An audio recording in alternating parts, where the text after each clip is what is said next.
नमस्कार दोस्तों।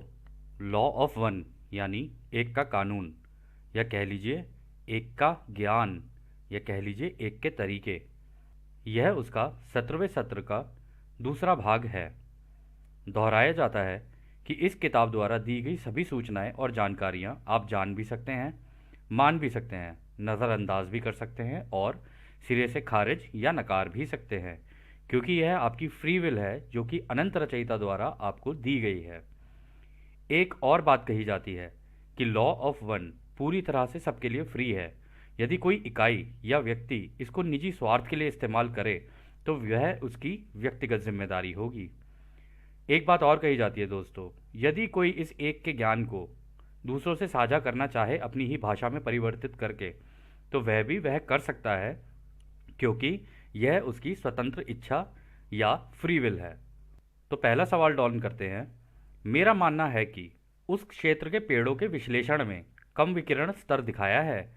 क्या यह पेड़ों में इतने कम विकिरण स्तर का कारण है? तो रा कहते हैं हाँ, यह सही है। विकिरण की यह मात्रा काफ़ी सतह न्याकृत है, परंतु इससे निकलने वाली ऊर्जा काफ़ी विनाशकारी हो सकती थी। तो दोस्तों यहाँ पे जो सवाल डॉन ने किया, डॉन ने कहा कि जिस जगह पर ये बॉम्ब फटा था, ठीक है, ये डेटोनेट हुआ था, या कह लो ये जो ड्रोन जाके फूटा था, तो वहाँ पर ना जो रेडिएशंस होती हैं, वो रेडिएशंस जो थी वो काफ़ी मतलब कम उसमें देखा गया कि उसका इतना असर नहीं पड़ा। और वहाँ के जो पेड़ थे ना, उनमें भी इन रेडिएशंस का जो लेवल था वो काफ़ी नीचे था। तो रा कह रहे हैं कि हाँ, ये बिल्कुल सही है। इसके अंदर की जो रेडिएशंस हैं वो ऐसी नहीं होती कि किसी को हानिकारक होंगी, ठीक है। वो कम ही रेडिएशन रखी जाती हैं ताकि किसी को नुकसान ना पहुंचे, और वो जिस एरिया में है ना, बस उतने एरिया में ही रहेगी। लेकिन इससे निकलने वाली जो ऊर्जा है ना, वो काफ़ी विनाशकारी हो सकती है। तो अगला सवाल डॉन करते हैं। तो क्या हमारी धरती को परमाणु शक्ति प्राप्त करने के लिए महासंघ जिम्मेदार है? तो रा कहते हैं इसका कोई निर्णय नहीं कर सकता है कि क्या कारण था। इस काम से पहले जो मूल समीकरण यानी बेसिक इक्वेशन था, वह एक वॉन्डरर द्वारा लाया गया था, जिसे ग्रह की सेवा के लिए समर्पित किया गया था, और उसका विनाश के उपकरणों के लिए नींव बनाने का इरादा नहीं था, और ना ही इसलिए दिया गया था। तो दोस्तों यहाँ पे बात हो रही है कि ये जो न्यूक्लियर वेपन हमारे जो बने इस धरती के ऊपर, उसकी जो बेसिक इक्वेशन थी, इक्वेशन होती है साइंस के अंदर जैसे कि E is equal to MC², ठीक है, ये एक इक्वेशन होती है कि एक चीज़ लेफ्ट में होगी, एक चीज़ राइट में होगी, और बीच में इक्वल टू का साइन होगा। तो वहाँ उस चीज़ को कहा जाता है इक्वेशन। तो वो कह रहे हैं कि ये इक्वेशन जिसने बनाई थी ना, इस बम को बनाने की जो इक्वेशन जिसने बनाई थी, वो था तो वॉन्डरर ही, मतलब नारायण नारायण ही था वो भी, जिसने इस ग्रह के लिए कि इसका इस्तेमाल इस ग्रह की सेवा के लिए हो सके, परंतु हुआ उसका उल्टा ही। तो वो कह रहे कि हालांकि विनाश के लिए इसकी नींव बनाने का इरादा नहीं था, मतलब विनाश के लिए नहीं बनाया था, ये बनाया तो उसकी ग्रह की सेवा के लिए ही था, परंतु बाद में कुछ और हो गया। तो अगला सवाल डॉन करते हैं। क्या आप हमें यह बता सकते हैं कि यह पथक यानी यह वॉन्डरर जिसने यह मूल समीकरण पृथ्वी पर लाया, वह कौन था? तो रा कहते हैं यह जानकारी हानिकारक नहीं है, क्योंकि वह व्यक्ति अब इस वक्त आपकी तीसरी घनत्वता में नहीं है। इस इकाई का नाम एल्बर्ट था। तो दोस्तों यहाँ पे वो ये कह रहे हैं कि क्या आप बता सकते हैं कि ये जो इक्वेशन थी ये किसने बनाई? तो यहाँ इक्वेशन की जो थी वो एल्बर्ट आइंस्टाइन ने बनाई थी। अब तो एल्बर्ट आइंस्टाइन नहीं रहे, तो इसलिए रा ने, क्योंकि अब वो नहीं रहे, इस वजह से उन्होंने अब यहाँ पर ये कह दिया कि अब नहीं है ना तीसरी घनत्वता में, अब बात की जा सकती है उसके बारे में, तो उसका नाम बता दिया यहाँ पे एल्बर्ट आइंस्टाइन। अगला सवाल डॉन करते हैं। धन्यवाद। क्या आप हमें बता सकते हैं कि नाजरेत के जीसस इस धरती पर जन्म लेने से पहले कौन थे? तो दोस्तों यहाँ पर जीसस की बात हो रही है। जीसस को उस ज़माने के लोग भी जीसस ऑफ नाजरेथ बोलते थे, क्योंकि वो नाजरेथ में पैदा हुए थे, ऐसा लोगों का कहना है। मतलब जितने भी हमारे दोस्त हैं, हम लोगों ने उनसे भी यही सुना है। तो रा कहते हैं हमें इस प्रश्न के साथ कठिनाई हो रही है जिस तरह से इसे व्यक्त किया गया है। क्या आप इस प्रश्न को किसी और तरीके से पूछ सकते हैं? तो डॉन कहते हैं हाँ, मेरे कहने का मतलब यह था कि क्या आप हमें बता सकते हैं कि जीसस ऑफ नाजरेथ महासंघ से इस धरती पर भेजे गए थे क्या? तो रा कहते हैं आप जिसे नाजरेथ या यीशु कहते हैं, उनका कोई नाम नहीं था।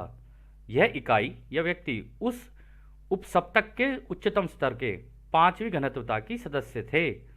यह इकाई प्रेम कंपन को यथासंभव शुद्ध तरीके से साझा करने के लिए इस ग्रह क्षेत्र में प्रवेश करने की इच्छुक थी। इस प्रकार इस इकाई को इस विशेष कार्य को करने की अनुमति प्राप्त हुई और यह इकाई बिना किसी नाम के पांचवी घनत्वता के महासंघ की सदस्य थी, जो पांचवी घनत्वता के प्यार और समझ का प्रतिनिधित्व करने आई थी।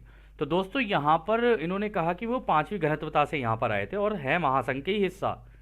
तो उन्होंने कहा कि वो आए थे प्रेम और समझदारी की घनत्वता से। तो यहाँ पे उन्होंने कहा पांचवी घनत्वता, लेकिन वो पांचवी नहीं, वो चौथी घनत्वता से आए थे, क्योंकि चौथी घनत्वता जो होती है ना, वो प्रेम और समझदारी की होती है।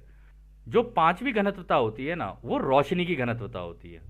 ठीक है, तो इसमें वो कह रहे हैं कि वो आए थे ये ज्ञान देने के लिए, मतलब रचयिता की इंफॉर्मेशन देने के लिए आए थे कि रचयिता का प्लान क्या है।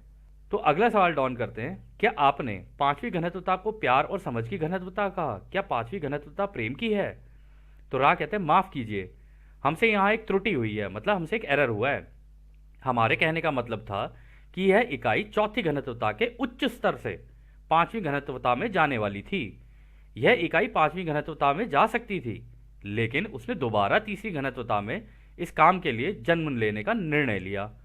यह इकाई प्रेम के कंपन के उच्चतम उपसप्तक की थी। यह चौथी घनत्वता है। तो दोस्तों जो जीसस थे वो मतलब चौथी घनत्वता के भी एकदम टॉप लेवल पे थे, मतलब प्रेम और समझदारी का ज्ञान उनका बहुत आगे लेवल का था। और वो जा तो सकते थे पांचवी घनत्वता में रोशनी की, पर गए नहीं, वापस आ गए, कह रहे कि नहीं मैं इस तीसरी घनत्वता में जाऊंगा अपने भाइयों की मदद करने के लिए। तो अगला सवाल डॉन करते हैं, जब मैं रा से संवाद करता हूं तो क्या मैं किसी एक व्यक्ति या इकाई से संवाद करता हूं या फिर रा के पूरे समूह से संवाद करता हूं? तो रा कहते हैं आप रा से संवाद करते हैं, यहां कोई अलगाव नहीं है। आप इसे एक समूह सोशल मेमोरी कॉम्प्लेक्स कह सकते हैं, जो अनेकता का संदेश देता है।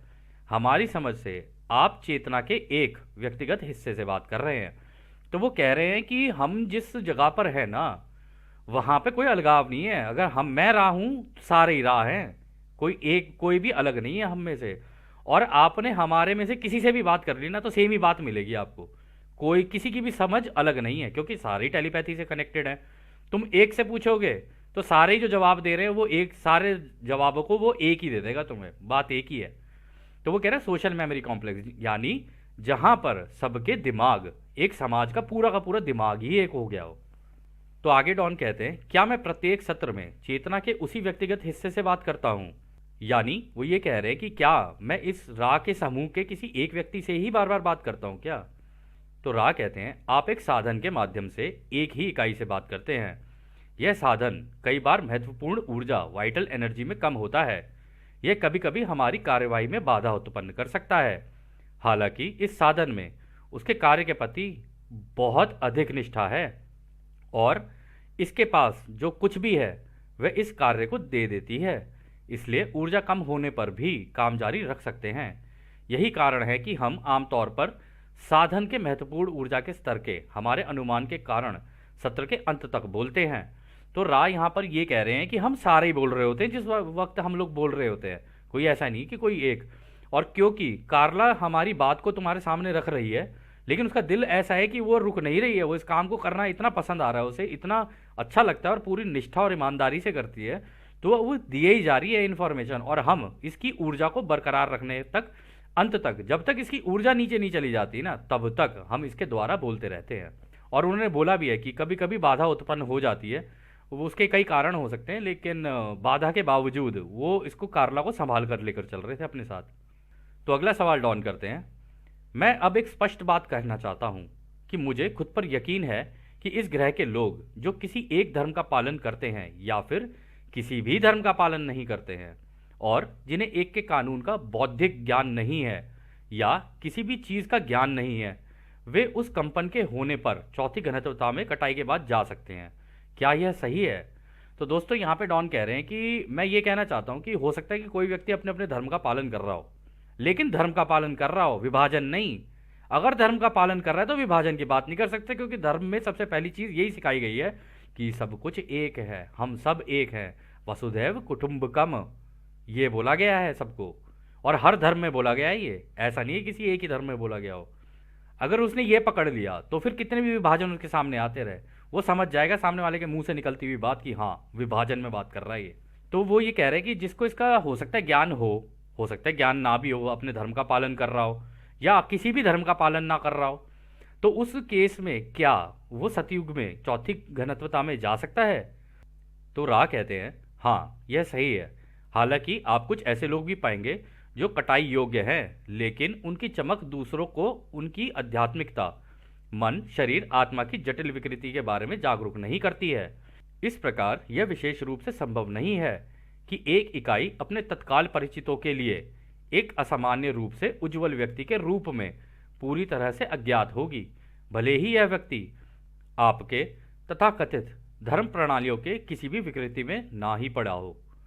तो दोस्तों यहाँ पर रा कह रहे कि देखो हो तो सकती है उसकी भी कटाई, अगर वो दिल से दूसरों को सबको एक मान के चल रहा है, प्रेम से और ये इन सारी चीज़ों का प्रैक्टिस करते हुए चल रहा है, और हो सकता है मेडिटेशन भी ना कर रहा हो, पॉसिबल है, लेकिन उसे को ये समझ में आ जाए कि हाँ रचयिता एक है, सब कुछ एक है, हम सारे भाई हैं, जितने भी हैं ये पूरा ग्रह हमारा है, हम इस ग्रह के निवासी हैं और ये हमारे एक अनंत रचयिता ने बना के दिया है हमको कि तुम अपनी क्लासेस यहाँ पे कर लो, अभी यहाँ पढ़ाई कर लो अपनी।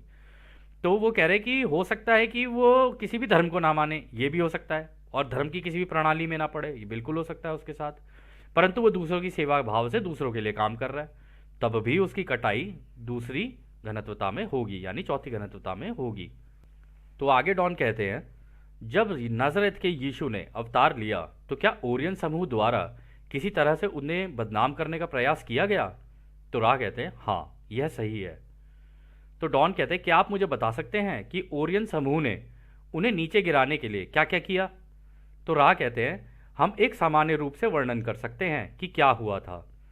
यह तकनीक अन्य नकारात्मक सूचनाओं के निर्माण की थी।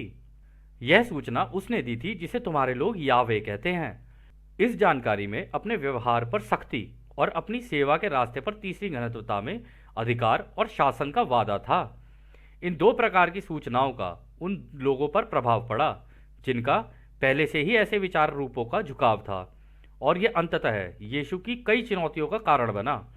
वह व्यक्ति जिसे आप जूडास कहते हैं, उसे यह उचित लगा कि वह यीशु को मजबूर करे दूसरों पर शासन निर्माण करने के लिए। जूडास ने महसूस किया कि यदि यीशु को एक कोने में धकेल दिया जाए या मजबूर किया जाए तो उसमें दूसरों पर शासन करने के लिए बुद्धिमान अनंतता की शक्ति का उपयोग करने की अकल आ जाएगी।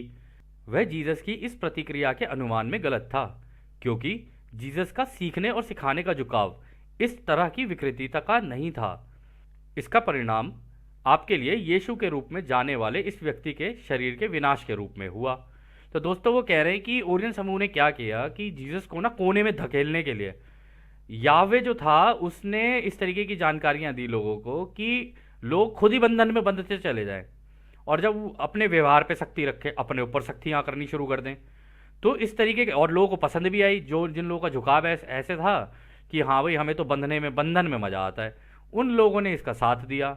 इधर से जूडास प्रीस्ट भी बोले जाते हैं, जूडास था उसके प्रीस्ट भी थे, तो उन लोगों ने क्या किया जीसस को धकेलने की, इस किताब के मुताबिक तो ये है कि उसको धकेलने की कोशिश की, कोने में धकेल दिया उसको कि कुछ भी हो जाए, अगर दूसरों को जगाया, इसने रचयिता की बात बताई तो इसको कोने में धकेल दो।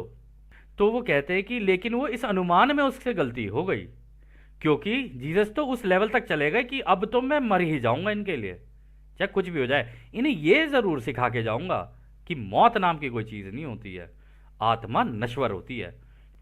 तो अगला सवाल डॉन करते हैं, यदि जीसस चौथी घनत्वता के थे और धरती पर पांचवी और छठी घनत्वता से भी घुमक्कड़ आए हैं, तो जीसस ने ऐसा क्या किया था जिससे उन्हें इतना अच्छा हीलर बनाया, और क्या ये पांचवी और छठी घनत्वता के पथक भी ऐसा उपचार कर सकते हैं? तो दोस्तों यहाँ पे बात की क्या हो रही है ना, यहाँ पे बात हो रही है कि जीसस जो थे तो वो फोर्थ डेंसिटी के, ठीक है, और इस प्लेनेट पे भी पांचवी और छठी घनत्वता से भी आए हुए हैं लोग, ठीक है। तो जीसस के पास हीलिंग की कैपेबिलिटी थी, मतलब वो दूसरों को छूते थे तो वो ठीक हो जाते थे, और ये बिल्कुल ऐसा ही है जैसे कि हमने रामायण में देखा था कि प्रभु राम किसी को छू देते थे ना तो वो ठीक हो जाता था।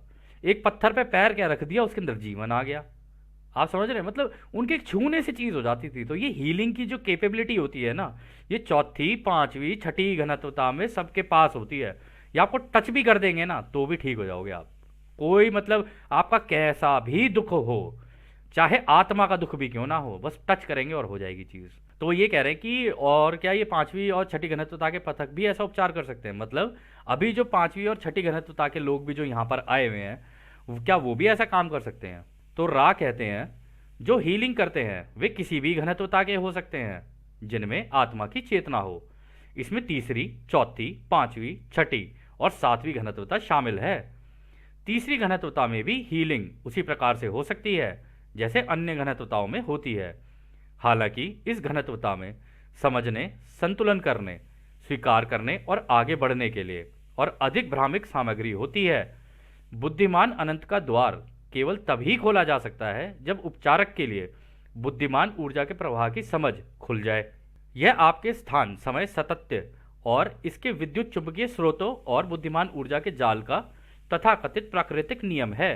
तो पहले जो मन और शरीर को जान लेता है वह फिर आत्मा की एकीकृति को जानता है और संशोधित कर सकता है, और मन शरीर आत्मा में सामंजस्य स्थापित कर सकता है। तो दोस्तों यहाँ पर ये कह रहे हैं कि देखो, हीलिंग तो कोई भी कर सकता है।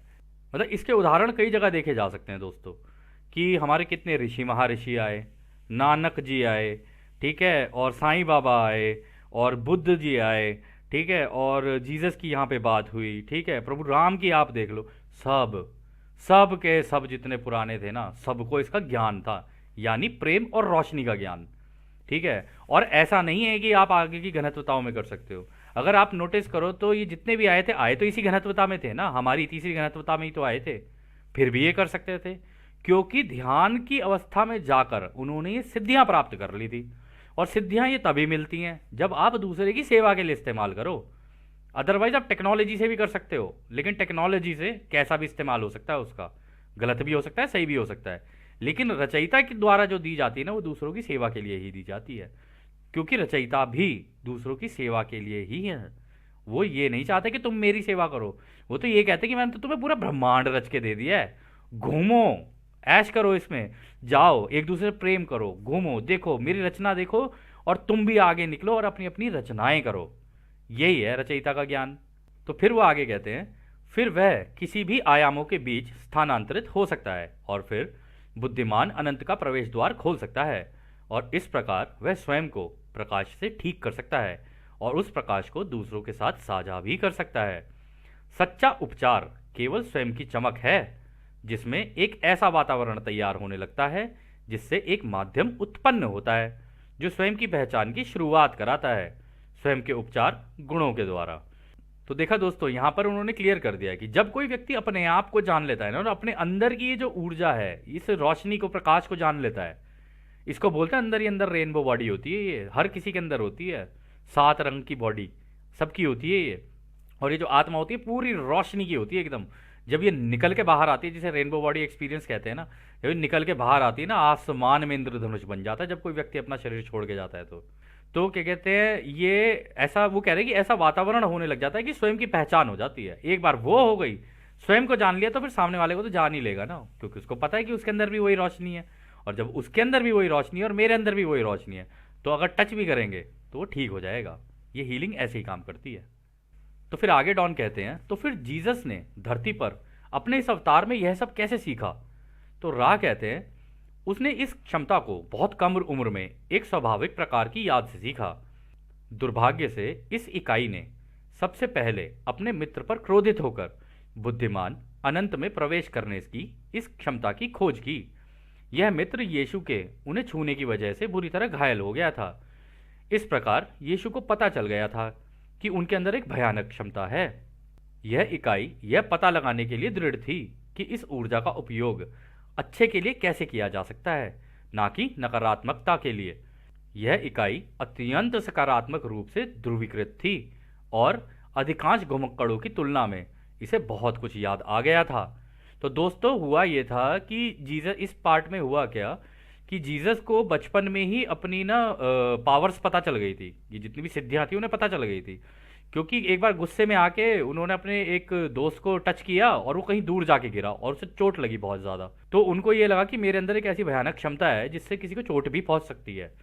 तब वो अपने आप को ढूंढने के लिए निकले, जानने के लिए निकले कि ये इसका मैं इस्तेमाल कैसे कर सकता हूँ दूसरों की सेवा के लिए। जैसे कि क्या कहते हैं, बाकी घुमक्कड़ यहाँ पे आके अपनी जिंदगियां, पुरानी जिंदगियां भूल जाते हैं। उनको क्योंकि वो ध्यान अवस्था में जाके उन्होंने ये जान लिया था कि वो कहाँ से आए हैं और क्या काम करने के लिए आए हैं, उनका उद्देश्य क्या है। जैसे ही उनको ये पता चला कि मेरा ये उद्देश्य है, बस उन्होंने वो निकलते ही चले गए, निकलते ही चले गए दूसरों की सेवा में। तो आगे डॉन कहते हैं, इस घटना ने जीसस के आध्यात्मिक विकास को कैसे प्रभावित किया और वह अपने शारीरिक मृत्यु के बाद कहाँ गए। तो रा कहते हैं, यह इकाई इस अनुभव से प्रेरित हुई और इसने जीवन भर की अपनी खोज शुरू कर दी। सबसे पहले उसने अपने ही यहूदी धर्म जुडाइज्म में दिन रात पढ़ाई शुरू कर दी और बहुत ही कम उम्र में वह रब्बी बन गया। लगभग 13.5 वर्ष की उम्र में जीसस ने अपने सांसारिक परिवार के निवास स्थान को छोड़ दिया और अधिक जानकारी प्राप्त करने के लिए कई अन्य स्थानों पर गए। यह तब तक चलता रहा जब तक वह लगभग 25 वर्ष के नहीं हो गए, जिस समय यह अपने परिवार के आवास में लौट आए और अपने सांसारिक पिता की कला सीखी और उसका अभ्यास किया। जब यह इकाई सभी अनुभवों को एकीकृत करने में सक्षम हो गई थी, तो उसने दूसरों से बात करना शुरू कर दिया। जब यह इकाई अपनी अंतिम भाग में थी, तब इसने दूसरों को विनाश के कर्म से मुक्त कर दिया। जब उसने क्रॉस पर यह कहा कि हे परमपिता जब उसने क्रॉस पर यह कहा कि हे परमपिता, इन्हें क्षमा कर दे, क्योंकि यह नहीं जानते कि यह क्या कर रहे हैं। क्षमा में क्रम के चक्र को रोकने की ताकत होती है दोस्त। तो दोस्तों, यहाँ पे रा कह रहे हैं कि उन्होंने अपने ही धर्म की पहले अच्छे से पढ़ाई की, पूरी अच्छे से, फिर और जानकारियां प्राप्त करने के लिए बाहर निकल गए। ठीक है, करीब करीब मतलब 13 साल की उम्र में निकल गए थे, तो 24-25 साल की उम्र तक वो बाहर ही रहे, इधर उधर घूमते रहे और ज़्यादा ज्ञान प्राप्त करने के लिए। फिर उसके बाद वापस आ गए अपने घर में, अपने परिवार के साथ रहने लगे। ये सारी चीज़ें हुई। फिर वो आगे कह रहे हैं कि जब उन्होंने अपने सारे अनुभव ले लिए, उनको समझ लिया कि हाँ, दुनिया कैसे काम करती है, दूसरे लोग कैसे सोचते हैं, वो सारी चीज़ें जब कर ली ना, तो जब वो अंत में उनको क्रॉस पे टांगा जा रहा था ना, तब उन्होंने सबको माफ़ किया। जिन्होंने उनके साथ ये किया उनको भी माफ़ किया, और जब वो माफ़ी दी, उससे कर्म से मुक्त हो गए। और कर्म से मुक्ति का एक ही तरीका है, माफ़ कर दे। कैसा भी है, माफ़ कर दे, क्योंकि तूने अगर माफ़ कर दिया और ये कर दिया तो तूने सबसे बड़ा धर्म निभाया है, सबसे बड़ा धर्म। तो आगे डॉन कहते हैं, तो अब यह इकाई जिसे हम जीसस कहते हैं कौन सी घनत्वता में रहते हैं। तो रा कहते हैं, यह जानकारी हानिकारक नहीं है परंतु उपयोगी भी नहीं है। यह इकाई अब 5वीं घनत्वता में ज्ञान की समझ कंपन को सीख रही है, जिसे रोशनी की कंपन की घनत्वता भी कहते हैं। तो दोस्तों, अब जीसस जो है चौथी घनत्वता में नहीं है। अब वो मतलब केवल इस कर्म की वजह से उन्होंने माफ़ किया और दूसरों के लिए अपनी जान दी, केवल इस कर्म की वजह से वो चौथी घनत्वता को भी तोड़ते ताड़ते आगे निकल गए और सीधा 5वीं घनत्वता में पहुंचे, और अब वहां पे रोशनी का ज्ञान ले रहे हैं कि इस रोशनी से कैसे बनता है सब कुछ। क्योंकि रचयिता ने उन्हें इसे एज अ रिवॉर्ड दिया कि बेटे, तूने इतना बड़ा काम किया है मेरे लिए, तो जा, मैं तेरे को ये देता हूँ, रोशनी देता हूँ, सीख और बना अपनी रचना। तो अगला सवाल डॉन करते हैं, हमारी संस्कृति में एक बड़ी कहावत है कि जीसस दोबारा धरती पर आएंगे। क्या आप हमें बता सकते हैं कि क्या यह आयोजित है। तो रा कहते हैं, हम इस प्रश्न को सुलझाने की कोशिश करेंगे, क्योंकि यह थोड़ा कठिन प्रश्न है। इस इकाई को यह ज्ञात हो गया था कि यह कोई एक व्यक्तिगत इकाई नहीं है, बल्कि उस अनंत रचयिता का भेजा हुआ एक दूत है। इस इकाई को यह भी ज्ञात था कि अब धरती अपनी अंतिम चक्र की चरण में है। तब इसने इस आशा से बात की कि इसके चेतना वाले लोग कटाई के समय पर धरती पर लौटेंगे। यह विशेष इकाई जिसे आप जीसस कहते हैं, वह वापस नहीं आएंगे, परंतु महासंघ के सदस्य एक चैनल साधन के द्वारा बोलेंगे और अपनी जानकारी लोगों तक पहुंचाएंगे। हालांकि चेतना के समान समता रूप वाले लोग आएंगे जो चौथी घनत्वता में उनका स्वागत करेंगे। यही वापसी का अर्थ है। तो दोस्तों, यहाँ पे जो रा ने कहा है ना, रा ने बहुत इंपॉर्टेंट चीज़ कही है।